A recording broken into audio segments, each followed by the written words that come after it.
Hello everybody, welcome back to another episode of Santai Talk. I'm joined again by the wonderful Jacelyn. Hi! So, last week we talked about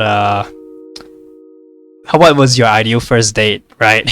So, Yep. let's just continue on the casual topic. So, I think one topic that we have always been ignoring, and it's like the elephant in the room, right? Like, no one want to address the elephant in the room. But we know this is kind of sensitive topic to some people. But let's just talk about it anyway.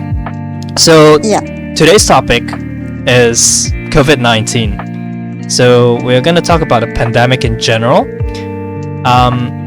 In terms of the economic, the politics, the social life that has been disrupted by the COVID-19. I mean, it's undeniable that the virus have Messed up everyone's lives. yeah, it has changed our life a lot, and not just anybody's life, it's like the whole world.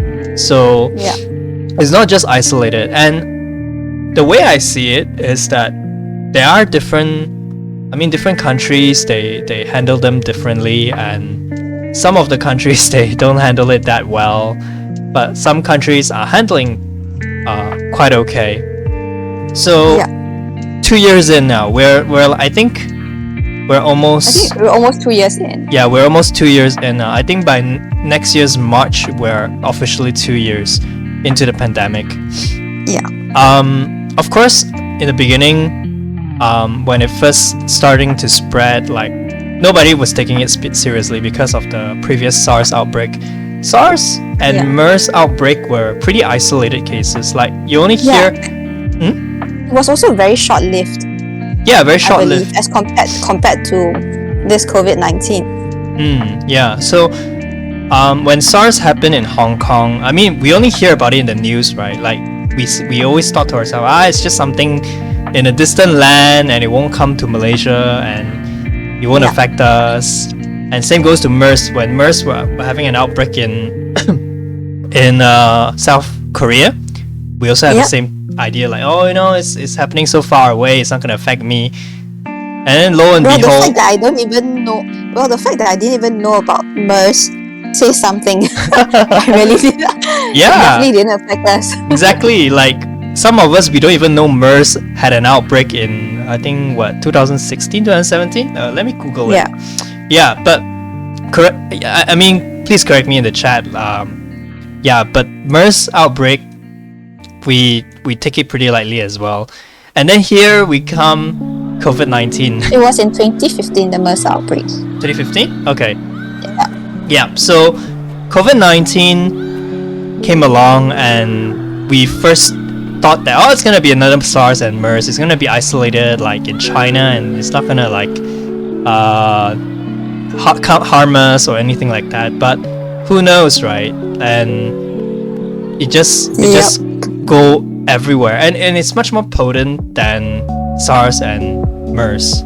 It's much more easily it's more infectious, and it's more deadly. So I'm not sure if you know, but the US actually prepared for the COVID-19. Oh, they did? I thought they were one of those countries that were very unprepared for it. Okay, so what I mean by prepared is that back then when Obama was the president of the United States, they actually set up a task force in China to monitor and study viral activity. So basically, that office is to monitor all the new and the upcoming infectious disease in China, because China was like a wild west, right? Like there's no regulation, there's no oversight, and the farmers will just give antibiotics to like as if it's nothing. Like they will just give antibiotics to their livestock. True. And China is also very popular for their exotic foods, right? Like they eat bats, they eat snakes, they eat everything. Everything, Yeah, so So it's a very ripe condition. The condition is very good for virus to breed and to mutate and spread. So Obama actually prepared for this, but when Donald Trump came into the office, he actually defunded that office. And oh God. yeah, and he actually defunded the office, and when the virus starts spreading in Wuhan, China, they couldn't contain it enough, and they failed to report to of course the main government. But according to the news also, the US government actually also did receive like early reports of the virus, because the virus starts spreading in September, and then I think Donald Trump was briefed in December. Yeah, and but they refused to act on it. Yeah, they didn't do anything. Same goes to the Malaysian government, and we didn't do anything about it as well. And considering our trade with China is so heavy, right? Like that we have such a huge trade with China. The amount of people and goods moving about between us and China is so great. We also didn't do anything about it. So like it's quite messed up and like quite effed up. Okay, in just general sense, where you know, if you were to be like in Australia, when the outbreak started happening, like there were a few cases here and there. Yep. They just totally shut down the goddamn borders. Yeah, but like even their own residents could not enter the country. That was how strict they were with the lockdowns. Yeah, that was in Australia, right? And but believe it or not, Malaysia's borders were still open in March, and foreigners from China, from they'd be like, welcome Europe. Everybody. Yeah, they are welcoming you to run away from the virus, even though you possibly could carry the virus. Exactly. Like there was no border control until I think it was June or definitely around there. Oh wait, no. We were already in MCO in April, so the border control was in place in April. So probably. So it was kind of, how to say, we kind of got complacent, because not only us but the government as well, they became complacent, and they thought like, oh, it's just another virus, just another outbreak. But I'm not sure if you know also that the US CDC, the Center for Disease and Disease Control, they estimate that there's going to be more virus like COVID-19 in the future. And the reason why this is because there's actually a lot of virus out there that we don't know.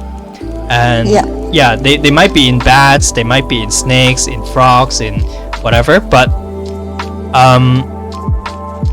I mean, we won't know when the next virus is going to come.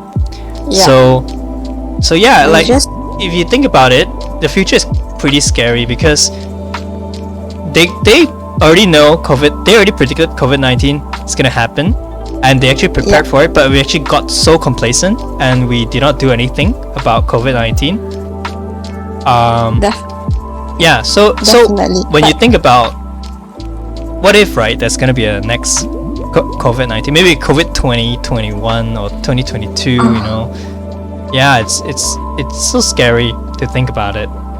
Yeah, this is just another I think the last time when this was so bad, like we were struck with a disease so bad as to like COVID-19 would be the plague. Yeah, and it was the Spanish flu, because that was in 1920. That was my grandmother wasn't even born during 1920, and we're actually really caught in a once in 100 years disease, and everyone is saying that it's once in 100 years, and then they expect it to blow over, and then it only come again in another 100 years. To be honest, I don't think that's going to be true, because we have become so much more globalized right now, and all the industries are so robust. They're all interlinked. We're all interlinked. Robust. Exactly. So if one country gets it, the chances of everything like hitting us, you know, it's so much faster and so much easier as compared to like the olden days where, you know, people would have to travel back and forth, and like one boat ride will take you how long to even reach your destination. And it could be from by that anywhere. time the people would actually, but also by the time the person like from, let's say, from America travel all the way down to Asia, right?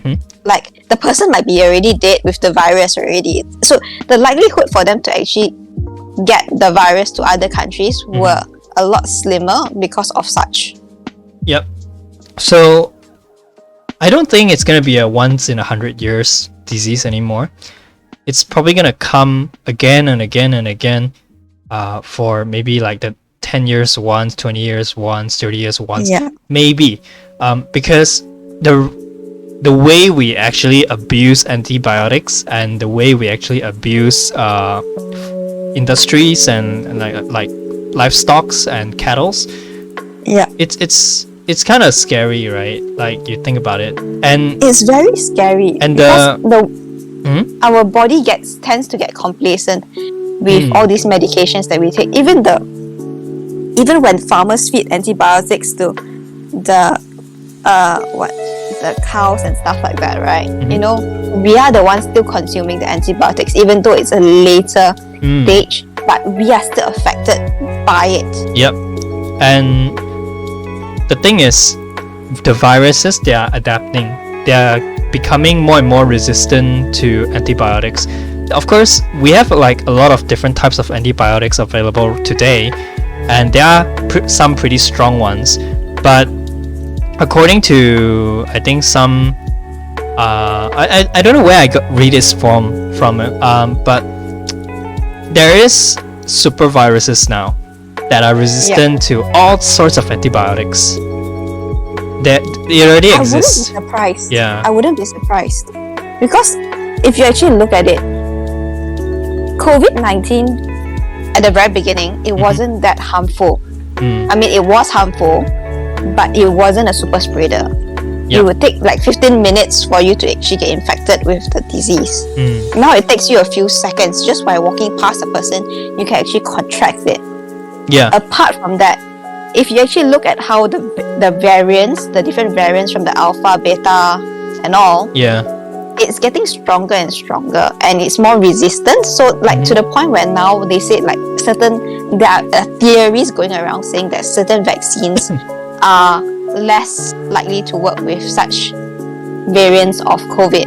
So far, the vaccine pharmaceutical companies, they are still pretty confident that their vaccines are effective against the variants.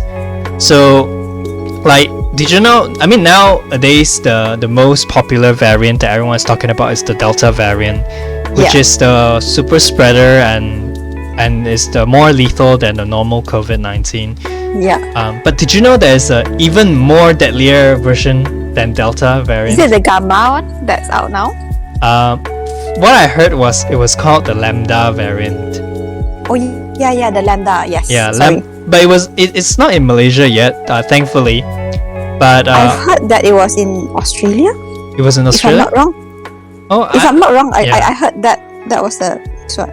Yeah, I didn't know about it. But I heard that the Lambda variant was pretty widespread in South Africa and certain South American countries. But thankfully it's not in Malaysia yet. And right now Malaysia, I think what's happening is like as everyone can see, our cases just spiked to 15,000 today. And it was 12,000 the day before, and then 13,000, and a few months ago we were at 0 case, man. I mean, okay, so like I do not understand how the government could actually fuck up so bad to the point where we actually hit 15,000 cases. Okay, one thing I'm really pissed off with, right, is basically right now with 12,000 cases. The government removed the EMCO and placed us back in FMCO. What are they trying to do? So I think what's happening right now is that when the COVID-19 virus first came to Malaysia, it's mostly affecting younger and older people. So younger people like children, maybe below 12 years old or 13 years old when they're still developing, or older people above the age of 40, 50, like that. So it's mainly affecting them because they have weaker immunity to the virus. But I think right now, because the virus has mutated and now we get Delta variants, and make no mistake, Delta variant is actually very widespread in our country, and because of this Delta variant, a lot more younger people are getting infected with COVID. And definitely, yes. According to some of the frontliners that I heard from, they say that a lot of these younger patients, they are not as sick as the older people. They don't need to go into ICU. Some may need, but they don't. Not all the cases. But the problem is that these younger people, because they don't die, right? They don't die so easily. Their body can still fight. So they end up. Hi. Hi. It's been so long since I've seen you. Hug, kiss. Yeah. Right. So maybe symptoms takes longer time to develop, and you may be asymptomatic right now, but you are infectious with the virus, right? And you can go around and meet new people and infect other people.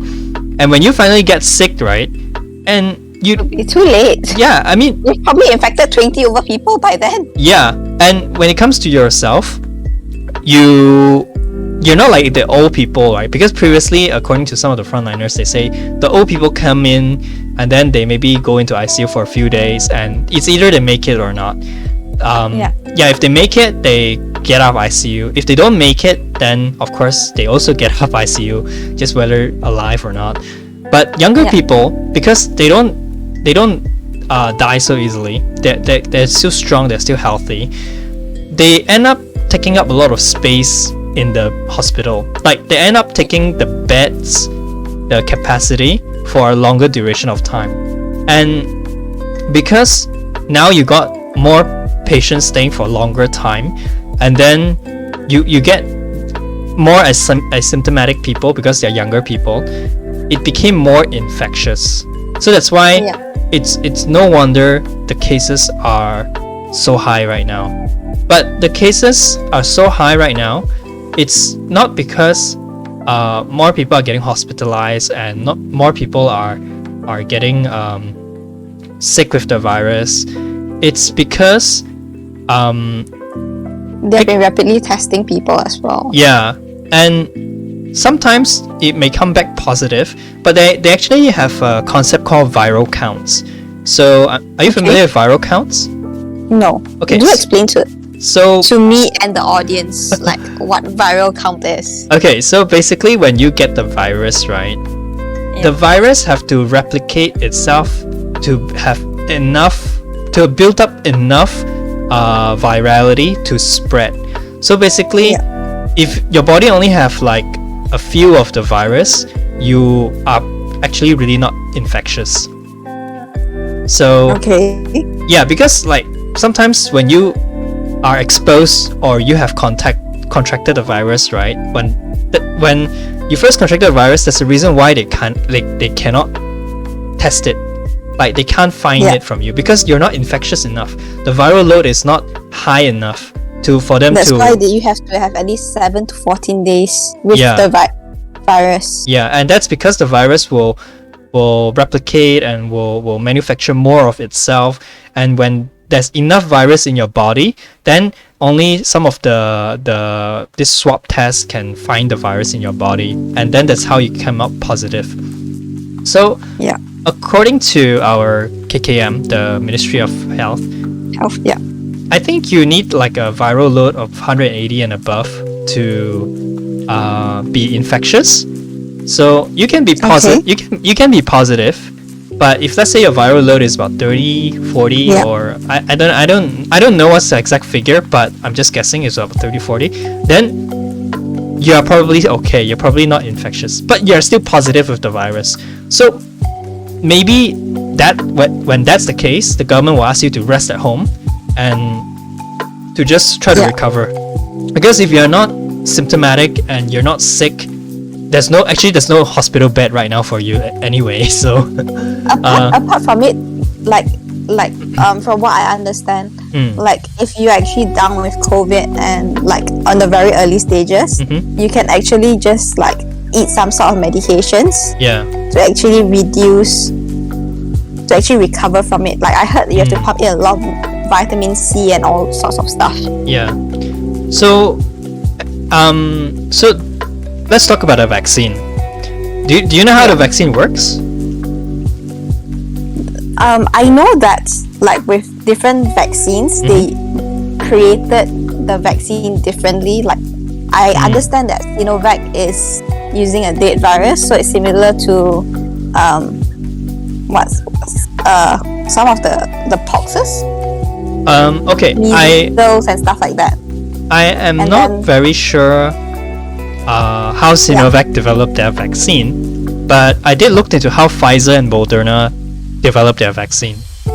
Those are with live viruses, if not mistaken. Not really. They're not really the virus per se, because what they did was they replicated the virus using mRNA technology. So basically, they created a similar looking being compared to the virus. Like it looks like the virus, but it's not the virus. Yeah, it looks like the virus, but it's not the virus. So what they did specifically is they make the cell, the viral cell, to take on a similar shape to COVID-19, because according to the some of the articles that I've read online, like you guys can look it up as well, the COVID-19 or coronavirus in general, they have a spiky shape, like it's like a durian, So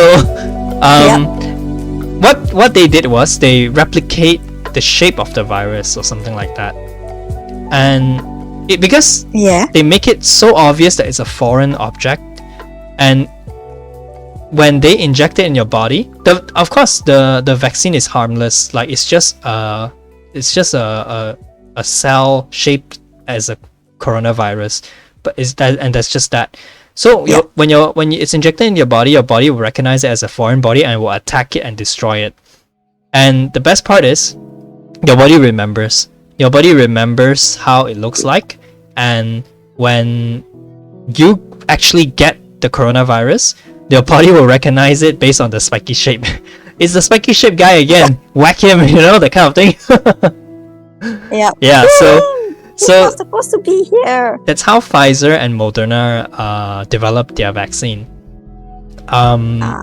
Yeah. So, and the real purpose of the vaccine is actually to keep your viral load low enough for you to be not infectious and for you to also recover from the virus. Because when the viral load becomes too high, your body might be overwhelmed by the virus. That's how you get sick, and your immune system starts to deteriorate from the virus, because your virus is overwhelming your immune system and overwhelming your body. That's how you get really, really sick. So basically the vaccine was to keep your viral load as low as possible, so that it's not high enough for it to do any serious damage and your body can handle it on its own. So that's why sometimes when you hear stories like, oh, I took the vaccine, I took 2 doses of the vaccine, but I still get the virus anyway. Hell yeah, you still will get the virus, but it's just you will not end up as severely as people without the vaccine. Yes, exactly. So you have like a natural immunity towards the virus, and even if you get sick, you won't get that sick. So that's why some older people, they have 2 doses of the vaccine, but yet they still fall ill and they go to ICU. Is because probably their immune system weren't that strong to begin with, and because all vaccine did was just inject an instruction to your immune system and say, hey, if you see this, kill it, that kind of thing. But if your immune system is not strong enough in the beginning, even you have the vaccine, it won't still guarantee you that you will be immune towards it, because your immune system is already weak. So that's why you hear stories like the vaccine, I took 2 my grandfather or whatever took 2 doses, but yeah, they still fell ill. It's not because the vaccine is not working. It's just that the immune systems are not strong. Yeah. So I guess this is one of the misconception about the vaccines, right? Like some of them say, oh, the vaccines are not effective because people still get ill anyway. But yeah, like for me, so I did a bit of Googling to figure out how the Sinovac vaccine works. Okay. So basically, here it says that it's used viral particles that has been killed to expose the body's immune system to the virus without risking a serious disease response. So basically, it's using dead coronavirus cells to be injected into our body. I see. To ensure that we are not harmed in the process later on. Like, so this form of it's actually a traditional method of vaccine where it's like how we all use it for rabies shot and stuff. I see. Yeah. Okay. Yeah, like it's similar to Pfizer and Moderna, like just that Pfizer and Moderna, they created something else that looks like it, but what Sinovac did was they take the virus and kill it and then inject it into our body. So it's basically the same thing, just that they're using different methods to put it into our body. To create the vaccine. Yeah. So so that is about the vaccine and the viral load, but there's also another misconception where people all think, okay, I've got my first dose of vaccine. Yep. I won't be getting the virus anytime soon. The thing is, what people don't get, right? Yes, when you've gotten your vaccine shots, especially your first one, or your second one even, it still has a waiting time of maybe 2 weeks for the dose to actually become effective. Yeah. And within these 2 weeks, actually the the immune system is actually on its all-time low. So what you're saying is that after you take the vaccine, your immune system will be weaker than usual. Your immune system will be compromised. I see. Well, yeah, it's only normal because your immune system is working towards to the vaccine, right? Like the vaccine is in your body and your immune system reacting to it. So yeah, it makes sense. But the thing is, right, with youngsters and all, right, they will be like, oh, I've gotten my first jab already. I can go out and mingle with my friends because I've gotten my first jab. But the thing is, even though you've gotten your first jab, your body's immune system is weak.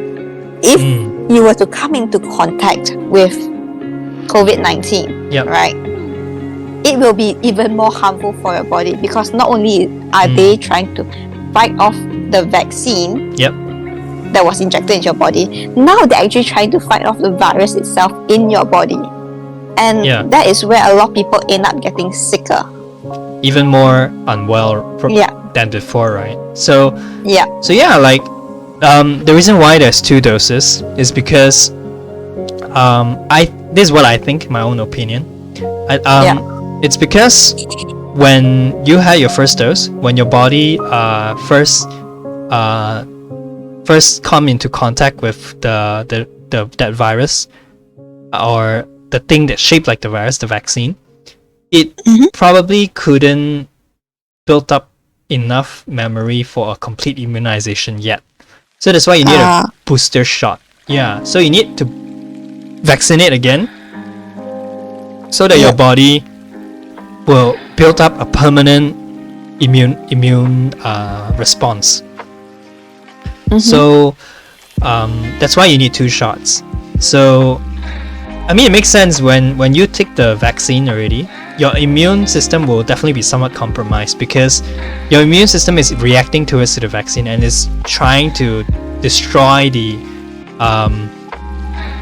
virus that what it thinks is the virus, right? So yeah, I mean, what you said makes sense. And even once you took the first dose, it does not give you the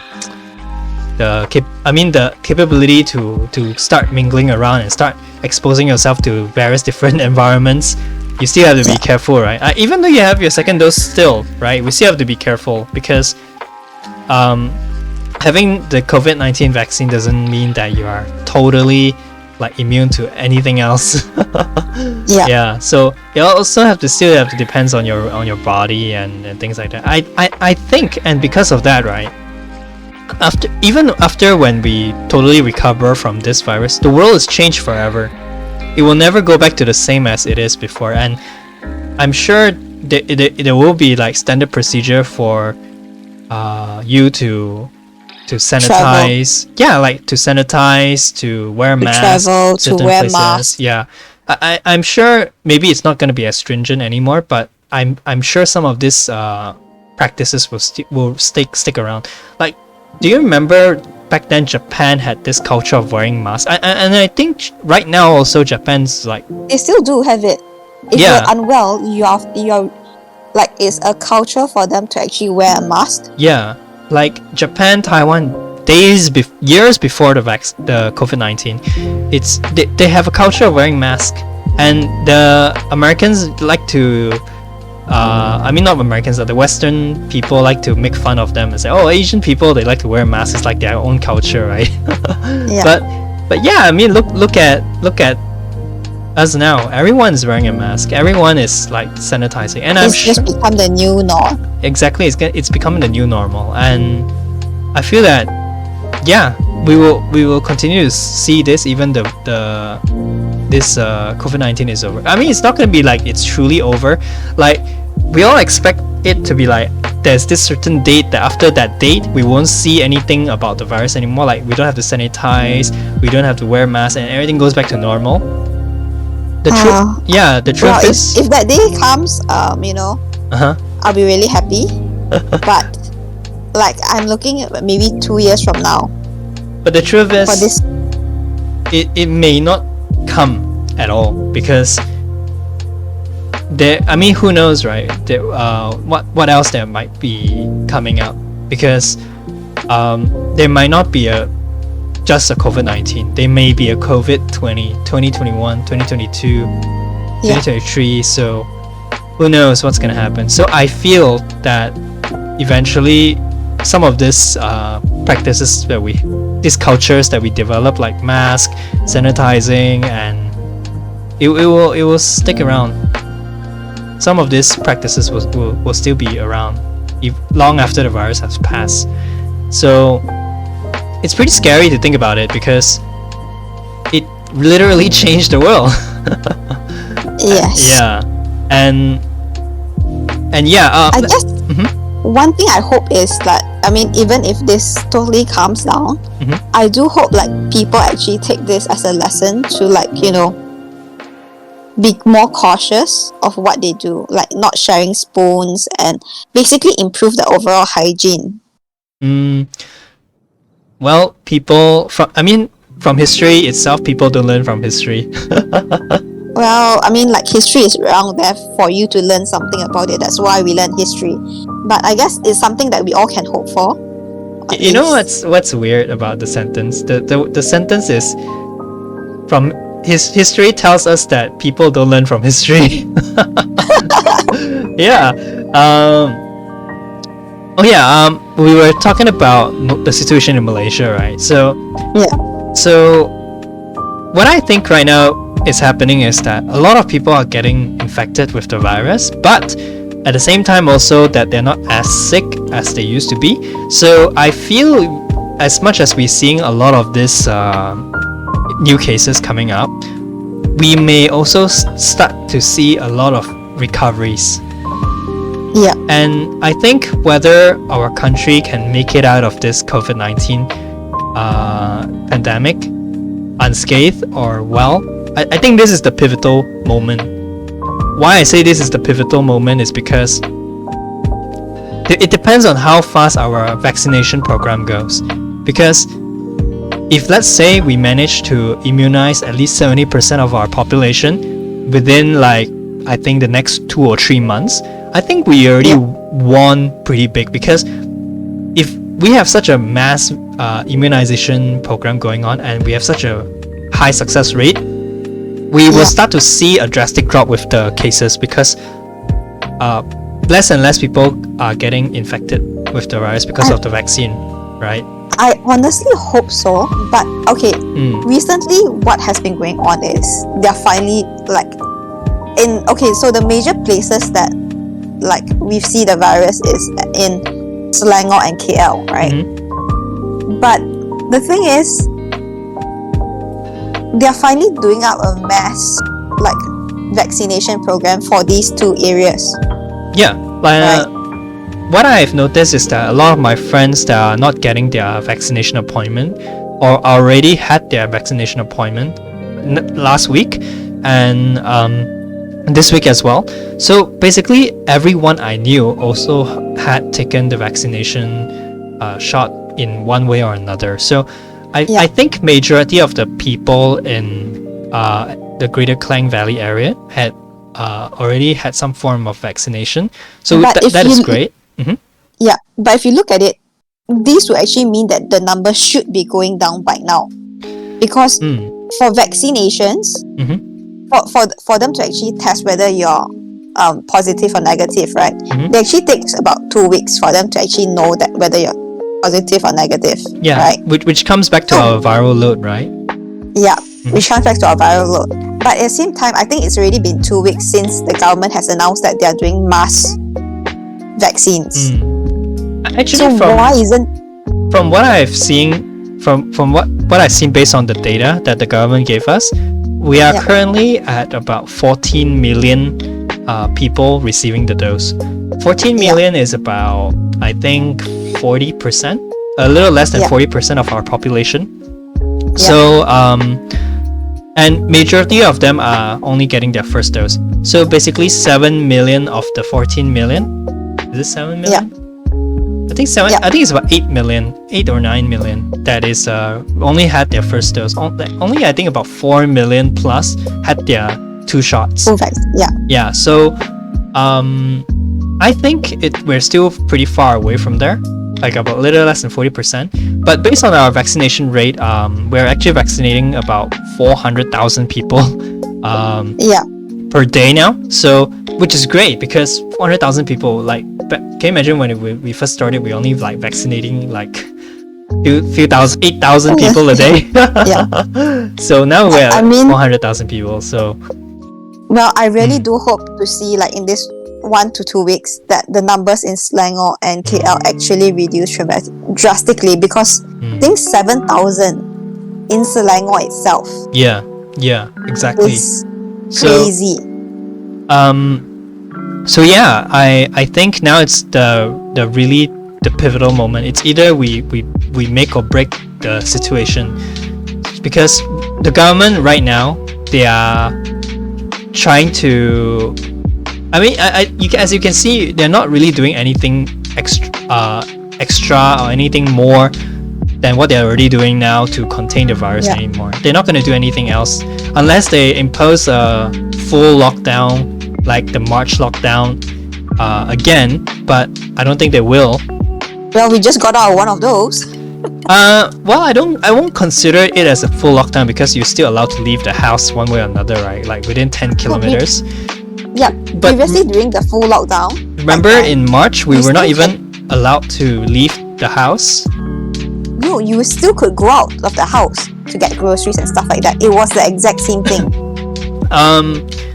Because a lot of one of my colleagues told me the thing with the previous FMCO lockdown, the one that we've just been through, is in one way or another actually it's less stringent than the first one that we had, because the first one that we had was literally you cannot leave the house except for food or groceries. Like literally all industry were shut down for it wasn't because it wasn't full. It was still only essential services that could move around. But back then it was a bit more clearer, right? Like, because right now it's like some of this the thing is, like anybody right also now, can get the letter. No, actually, okay. Because I'm one of those few people who applied for MITI back then, and the most recent one, right? It was actually harder to get a MITI this time round compared to the last time round, because firstly everyone knew how to work the MITI system. Um, this time round. But back then, I was actually allowed to operate. The story I heard was it was easier this time around, but I mean, no. I mean, yeah, what do I know? This time around, apparently a lot of people were denied. And last time round, we couldn't really apply for the MITI. We really had to get supporting documents. So even for this time around, for you to actually travel to do, like, because I'm in the construction industry, and I'm also in the essential sector. So basically for us to get to work, right, we were forced to actually get a letter from the other party to support our documents, saying that, you know, we have this job here. So you needed to have at least 2 letters, but previously you didn't need to. You didn't even need the letter from the other person. You just need to say, you know, I'm in this industry, and yes, that's why I'm working. My point of view was from the people that I spoke to, it was initially quite easy to get. It was not until there was, I mean, of course, people complain, right? Like some of these non-essential companies are also getting the letter. Then only then they make the process much more stricter. So it was easier at first. Then people complained about it, and there were protests about it, and there was a social media. I'm sure you saw the social media posts, right? They were like criticizing our government for giving out the letter so easily. So I think it was after that, then it only got a bit harder. They actually gave it out very easily. I mean, it was when hence the first time when we had MCO, they gave it out quite easily. Like the MCO in March 2020. Yeah, they gave it out very easily. Yeah. Like, but this time around, the MCO, it wasn't as easy to get it. Yeah. Okay. Anyway, moving on. So basically, the government I don't think they're gonna do anything more than what they're already doing right now to contain the virus, and I think they are completely betting entirely on the vaccination program, whether it runs well or not. So the pivotal moment right now is our vaccination program. Depends on how it goes. If our vaccination programs became a huge success, we managed to vaccinate about 70% of our population within the next 2 months, I think that's already considered a huge win, and we'll start to see a drastic drop in the cases. As a matter of fact, I think maybe by August or September we'll start to see the case start to drop. Maybe not as much, but it will like slowly and gradually reduce, because more and more people are getting vaccinated, right? Like every day now there's about 7,000 to 8,000 people in Selangor itself getting the virus, but compared to 400,000 people getting vaccination. So we just have to wait and see what's happening. And another topic I would like to talk about is that nowadays there are a lot of discussion about what vaccine that you took. I mean, of course we're not like it's a choice for us, any of us, right? Like whatever we were assigned with, that's what we have. So definitely. According to some people, different vaccines that you took, you will experience different side effects. So yes, that's what I compared notes with my friends as well. Yeah. I took Sinovac. I did not feel any. I mean, personally, I did not feel any like serious side effects. I was pretty tired, pretty fatigued the couple of days following the vaccination shot. It was my body became pretty hot at some point, so I have to like turn on full blast on my air conditioning. But other than that, there was nothing much. According to some of my other friends, if you take Pfizer, your arm, one of the first side effects that you will experience, your arm will hurt like a bitch. Yeah, your arm will sore, like as if it's not like those normal sore. It's like those muscle sore, like when you have worked out your arm for like a long time. Yeah, my friend couldn't raise his arm. Yeah, it's like a muscle sore, and then for you get headaches and fever. Yeah, you get headaches and fever. Like AstraZeneca, if you took AstraZeneca, you get a mild fever. Oh, my cousin was knocked out dead. She had like 38 over degrees fever, and she was dead. She couldn't sleep. She could hear all the buzzing. Like, she was tired. Yep. But she could not sleep. I see. Yeah, I think that's because your body is reacting towards the virus, right? And then it's I guess that's how some people run the risk of developing blood clots, because your body blood circulation goes like into turbo mode, trying to contain what they think it's the virus, but it's actually not. Yeah, but like I took Sinovac, right? Yeah. I didn't have a sore arm. Yeah, me too. Like Sinovac. But the thing what happened was I ended up with a bruise on my arm. Oh, really? Yeah, I have no idea how that bruise came about. But like up to today, I think today is almost like the 5th or 6th day. The bruise is still there. I didn't experience any bruises. I mean, I checked my arm. It's still fine. So yeah. So yeah, I guess. So apart from that, I couldn't sleep as well, and I got really hungry. That's interesting. My appointment was at 7:30. I had I had dinner before my appointment, right? And when I came back home, you're still hungry. I was still hungry. I had to have rice, and like it wasn't like a small supper which I would normally get, like maybe a bun to eat for if I'm hungry, right? Yep. But this was literally a full-on dinner where I had rice, like meat, vegetable, and everything in it, and I was still hungry. Huh. Wow. Yeah, like I guess different people will have different symptoms, side effects of the vaccine. For me, and I couldn't sleep. Oh, you couldn't sleep. I was.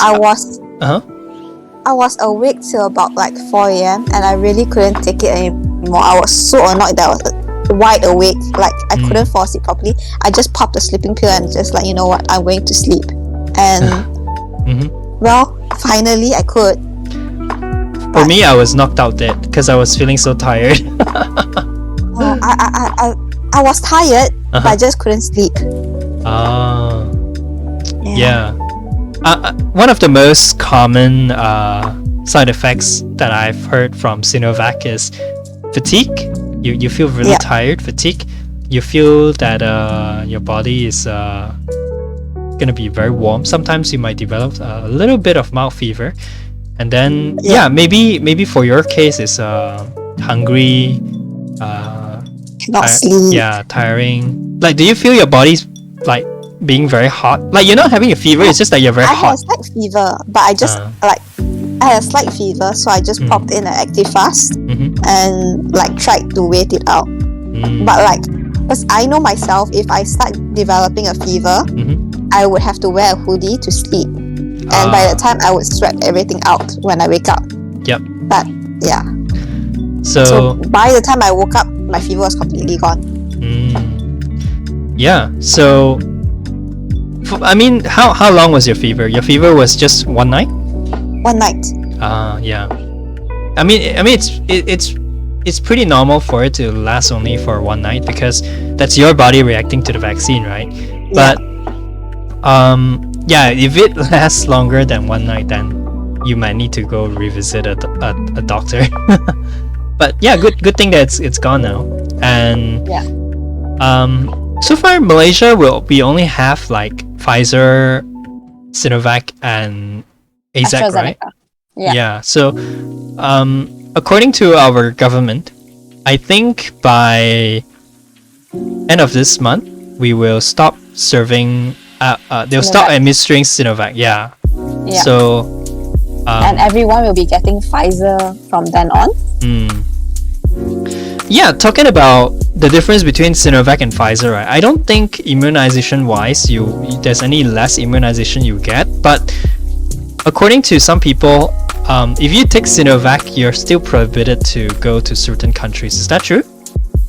Yes, for Sinovac, it's not as widely recognized as compared to Pfizer. So, like, I'm quite happy that I got Sinovac because I was supposed to go to China 2 years ago. Yeah. I mean, I understand, for certain countries, I have a friend that wants to go to Europe after this for work. Yep. Right. He's trying not to get the Sinovac vaccination because of that purpose. Yeah, which got me thinking, right? If I want to go to Europe in the future, do I have to take another shot of Pfizer before I go? So basically, yes, you do. Because what I've understood from this, right? Even after the 2 doses, 6 months later from then, from your second dose, you might need to go and get a booster shot. So the booster shot can be from any vaccination? Yeah. Really? Well, okay.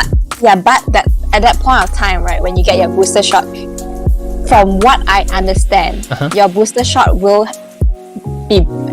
have to be borne by you. Of course. So it's no longer a government incentive as well. Yeah. But from what I understand, every 6 months after every 6 months you are required to get, or you should get, another vaccination. I wonder what happens if you take a different vaccine every 6 months. You'll be collecting the vaccines like Thanos. I have Sinovac, Pfizer, AstraZeneca. And then you want to complete the set, right? Then you go take the Sinopharm, you take the Moderna. The ones that are not even available here. Yeah. Oh damn. Did you know that there's actually a lot of vaccines available out there already? There's Johnson & Johnson too. Did you know? Yeah, definitely. But I heard Johnson & Johnson has the lowest efficacy rate. Yeah, you have to take 3 shots, I think. Yeah. 3 shots, but, well, I don't want to, at the very end, right? I do not want to actually get 3 shots. I want the least amount of shots possible. Are you afraid of needles? I can't look at it when they are administering it. Oh yeah, talk about looking at your vaccines, right? Have you heard about the news that they were administering empty shots? Yes. So that was the problem I had. Yeah, I couldn't see the shots going in. And I was too afraid to see them poke in. I mean, it's happened through all my flu jabs with my doctors. Do they pinch you a bit and inject it, or they just inject it into your body? I have no idea, man. I'm the type of person when I go for an injection, I'll totally forget the procedure. I would try my best to distract my mind to not feel it. Okay, one of my friends who went for her vaccination in, I think, MyTech, KL. Yeah.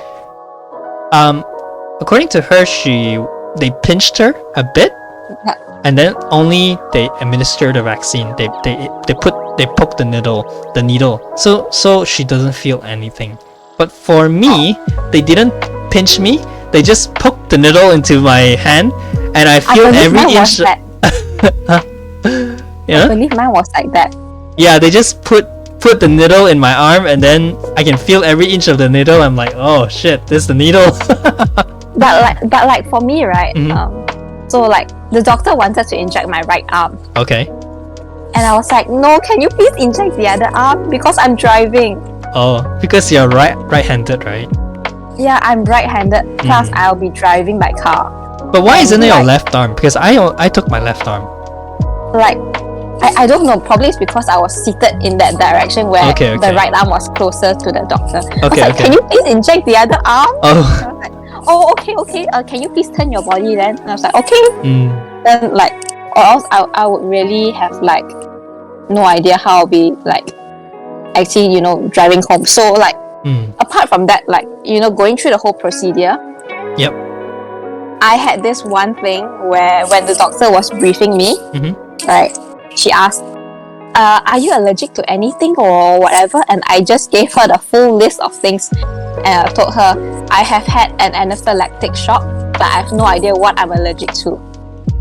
So basically, an anaphylactic shock is when your throat closes up, your eyes get swollen and everything. Yeah. And I had that back in primary school. There's an allergic reaction, and then so I still don't know what the hell I'm allergic to. But when you took your shot, did they place a nurse next to you for 15 minutes just to observe if there's any? They didn't place a nurse next to me. Okay. But like on the card, she wrote there 30 minutes. And she just told me, if you're feeling even the slightest bit dizzy, please raise your arm. Yeah. So. And that was what I was told also. When you actually told them if you are allergic to certain things, they will observe you for a longer period of time, and some of them they might even put a nurse next to you just to watch you, and then for that duration of time. And if you start feeling dizzy or you start feeling nauseous or whatever and can't breathe, then they will immediately have to send an ambulance to send you to the hospital. Yeah. So like the thing was, right, I was also wearing a face shield.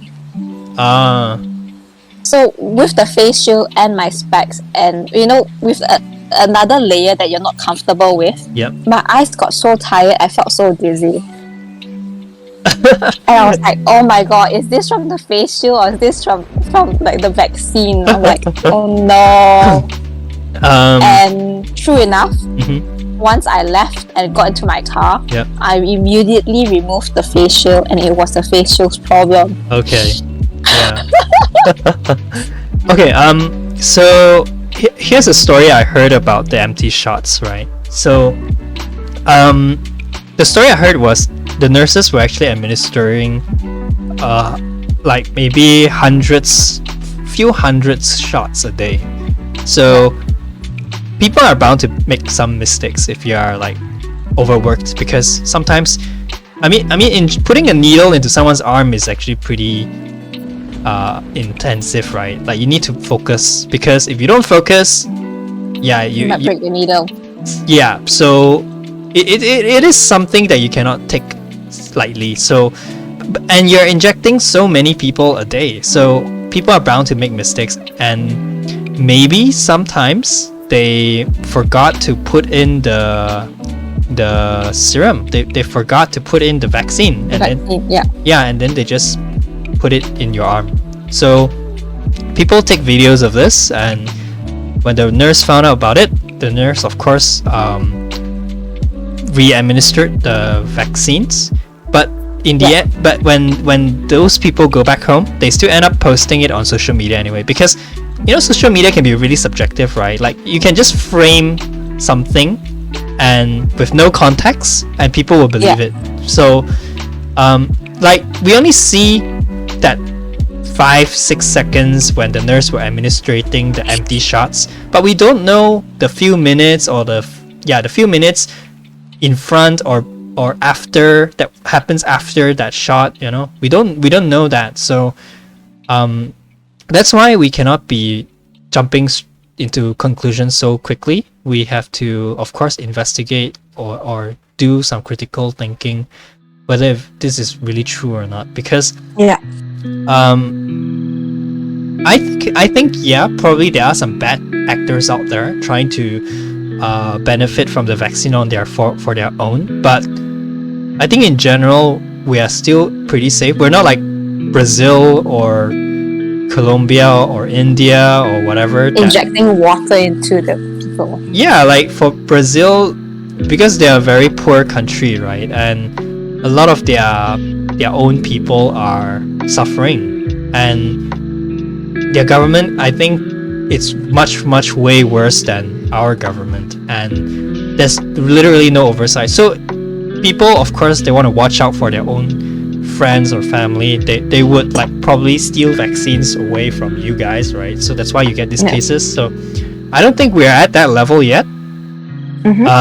But of course there are bad actors, So yeah, I feel that our country is still pretty safe, and those empty shots are probably just some isolated cases. And also, what do I want to say? And also, yeah, like, people make mistakes, and sometimes we just use social media and blow it out of proportion. When I took my vaccine, the nurse were very explanative. Like, they showed me the bottle. They showed me, oh, it's 0.5 millimeters, and then they poked the needle into the bottle, and then they extracted the serum, and then, oh, here you see, it's 0.5 milliliters. Yeah, 0.5. Yeah, but one thing that I didn't ask for, which I kind of regret, because I'm on self-doubt as well, is I did not look at the bottle. I mean, the syringe after they have injected me. So I'm like, but at the same time, for me, that is just too much gore for me to actually handle. So I'm kind of glad that I didn't. But yeah, I'm living in self-doubt now. Because I didn't have much side effects. Me too. I didn't have any side effects, so I think it's okay. Like, it's not some serious case, right? So, very high chance. I mean, I don't doubt that you receive the vaccine. Yeah, you definitely. I think the doctor was quite nice enough to not cheat me of my vaccine. Yeah, like, for our country, everyone's getting vaccine. Why do you need to steal the vaccine? Yeah, especially since now that we are like so far on with the cases. Yeah. Like, if we were the first few ones to get the vaccine shots, then I would definitely be in like super high doubt that I'm getting legit stuff. Yeah. So I think moving on, what I will do is I will probably take another shot. Probably take Pfizer, or I'm not sure AZ will still be available, but I'll probably take Pfizer again sometime in the future, maybe next year or something like that, because I want to travel still. I want to go someplace overseas, and I'm sure after this they're gonna make it a requirement for some people to have certain vaccination.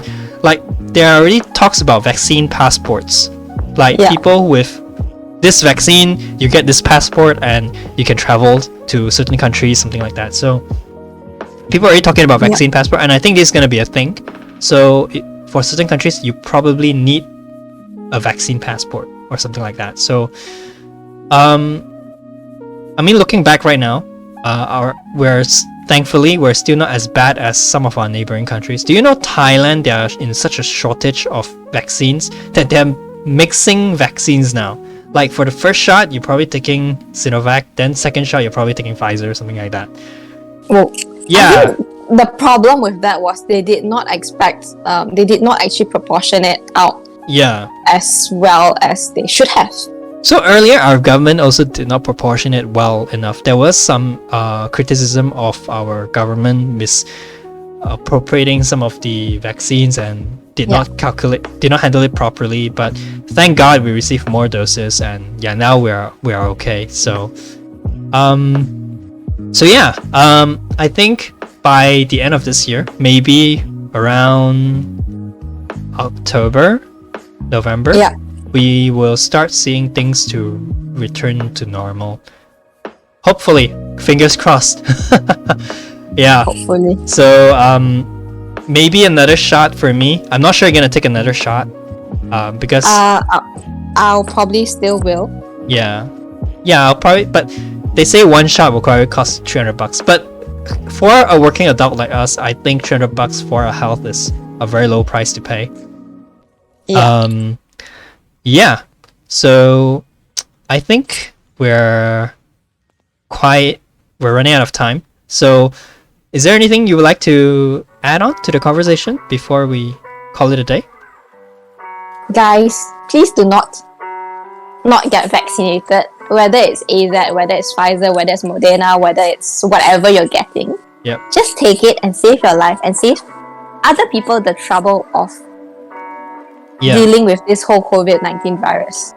Yeah, like there are some people who are afraid to take the vaccines, right? So I one thing I gotta say to them was, what do you have to lose for taking the vaccine, right? Because maybe you might be afraid of the side effects, which we just discussed, but turns out not all of us get side effects. As a matter of fact, for you to get side effect, you have to be pretty lucky, like lottery winning lucky to get the side effects. Because like out of so many people who have taken the vaccines, only I think about less than 1% of people. Only those people who actually took AZ.